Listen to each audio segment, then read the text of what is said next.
у нас сейчас многие начали назначаться на должности, и на федеральном уровне один генеральный директор по научно-исследовательскому центру беспилотно-летательных аппаратов. Один сейчас у нас находится в Совете Федерации сенатором.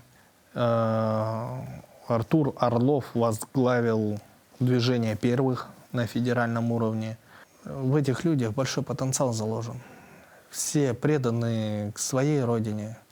Все ценят возможности, которые им предоставила Родина. Все идут за нашим президентом, и поэтому это даст плоды уже сейчас, находясь на стажировке. Эти люди приносят свой вклад, каждый на своем поприще. И даже тут, которое доверие оказано мне со стороны правительства Республики Саха-Якутия, здесь я тоже стараюсь каждый день, как на поле боя. Конечно, да не только на фронте.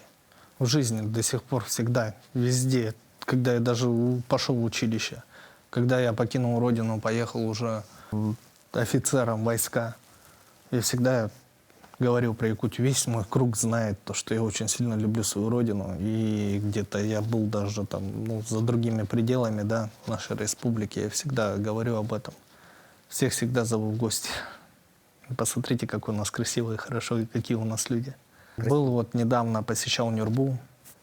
Очень мне понравилась там природа. Там прям такая сочная зеленая трава. И такое чувство, как будто находишься даже не в Якутии.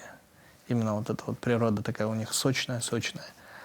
В Алекминском районе тоже находился. Там уже своя природа, но она ближе к Алдану, ближе к Алдану. Нерингре. Здесь тоже. Тут же тоже своя природа в городе Якутске. И она тоже красивая по-своему.